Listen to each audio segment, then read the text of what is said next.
పవన్ కళ్యాణ్ పిఠాపురంలో నిలబడిన నాటి నుంచి ఆంధ్రప్రదేశ్ రాజకీయాల్లో ఈ నియోజకవర్గం హాట్ టాపిక్గా మారింది. 2024 ఎన్నికల్లో పొత్తులో భాగంగా జనసేన అధినేత పవన్ కళ్యాణ్ కోసం పిఠాపురం సీటును త్యాగం చేసిన టీడీపీ నేత ఎస్వీఎస్ఎన్ వర్మ పేరు నిత్యం వినిపిస్తూనే ఉంటుంది. వర్మ త్యాగం వల్లే పవన్ కళ్యాణ్ డిప్యూటీ సీఎం అయ్యారని, అందుకే పిఠాపురం తమ అడ్డా అంటూ జనసేన పలు కార్యక్రమాలను నిర్వహిస్తుంది. జనసేనకు ధీటుగా స్థానిక టీడీపీ నాయకులు కార్యక్రమాలు చేపడుతున్నారు. అయితే మెగా బ్రదర్ నాగబాబు చేసిన కామెంట్స్ రెండు పార్టీల మధ్య దూరం మరింత పెంచినట్లు అయ్యింది. పవన్ కళ్యాణ్ సోదరుడు కొత్తగా ఎమ్మెల్సీగా ఎన్నికైన నాగబాబు పిఠాపురం జనసేన అడ్డా అని వ్యాఖ్యానించడం ఏపీ అంతటా పెద్ద దుమారాన్ని రేపింది. పిఠాపురంలో పవన్ కళ్యాణ్ గెలుపు అభిమానుల కృషి వల్లే తప్ప ఎవరి అండా లేదంటూ ఆయన చేసిన వ్యాఖ్యలు వైరల్గా మారాయి.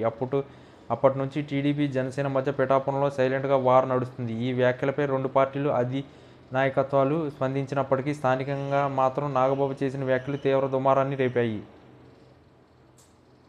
తాజాగా కడపలో నిర్వహించిన మహానాడుకు పెద్ద ఎత్తున టీడీపీ నేతలు హాజరయ్యారు. ఈ సందర్భంగా మీడియా ప్రతినిధులు పిఠాపురం గ్రౌండ్ లెవెల్ రియాలిటీ గురించి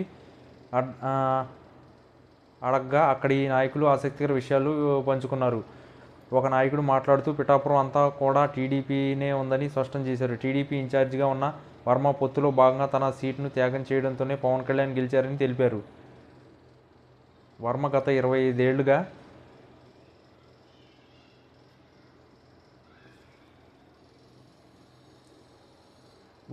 25 ఏళ్లుగా పార్టీ కోసం ఎంతో కష్టపడ్డారని, భారీగా నిధులు కూడా ఖర్చు చేశారని నాయకులు ప్రశంసించారు. పిఠాపురంలో ఉన్న ప్రతి గ్రామంలో ప్రజలను, కార్యకర్తలను పేరు పెట్టి పలకరించేంత సన్నిహితం ఆయనకు ఉందని పేర్కొన్నారు.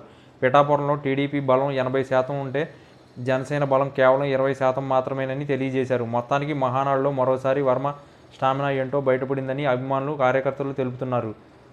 పిఠాపురంలో జనసేన అడ్డా అన్న నినాదానికి టీడీపీ వర్గాలు తమ బలమేంతో గెలుపు సాధ్యమవుతుందని గట్టిగా బదులిస్తున్నట్లు ఈ పరిణామాలు స్పష్టం చేస్తున్నాయి.